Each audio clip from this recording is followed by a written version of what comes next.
What was it that made you want to come back for a sequel? You know, there was an opportunity to grow the characters, grow the story, and do such interesting themes that we didn't necessarily get to tackle in the first film. From the perspective of Olaf, I loved that if Olaf was a toddler in the first film, if he was looking at the world through like the eyes of this naive sort of toddler, you know, having that prism of anything is possible, now he's a little bit older, and now he's starting to have a little bit of an existential crisis. And I love that because it's so honest to all of our journeys. My own daughter, I remember one day we were at the dinner table and she was 5 years old, started crying, and she said, "What if I don't want to grow up? What if I never want to be a grown-up?"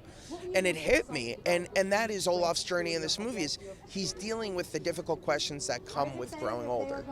So does your daughter then want you to sing Frozen songs when you're at home?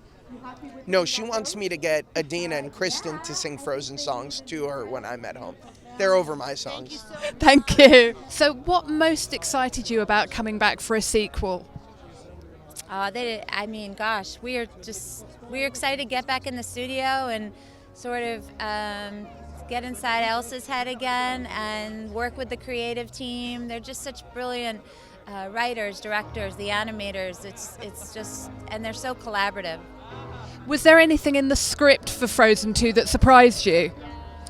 I was just excited by the idea of finding that it was focusing on sort of the origin of Elsa's powers and sort of unveiling the secrets to their life, the two sisters. I was excited by that.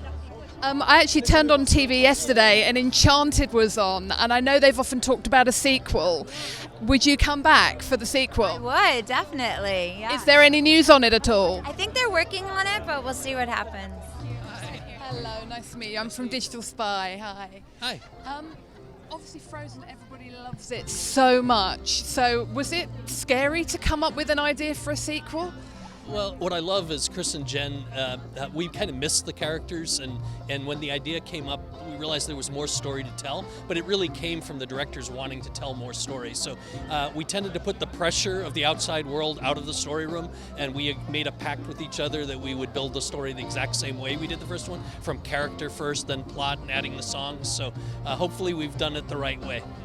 Did you have any idea when you were working on the first movie how big it was going to be and that you would be standing here? I don't think anybody could have predicted. It sort of became a phenomenon.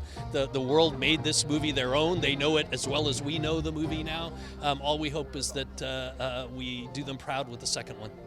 Do you have a favorite character? Oh, that's like asking me to pick my favorite child. I mean, I relate to Anna. She doesn't have superpowers. She is the underdog, but she has a heart, you know, and she cares about everyone so deeply. So I always root for the underdog. And I've got to ask, if you were singing karaoke, which Frozen or Frozen 2 song would you do? Oh, Into the Unknown. Yeah, for sure. That's a tough one. It's a tough one, but let's go for it. That's brilliant. Go on then. No, not tonight.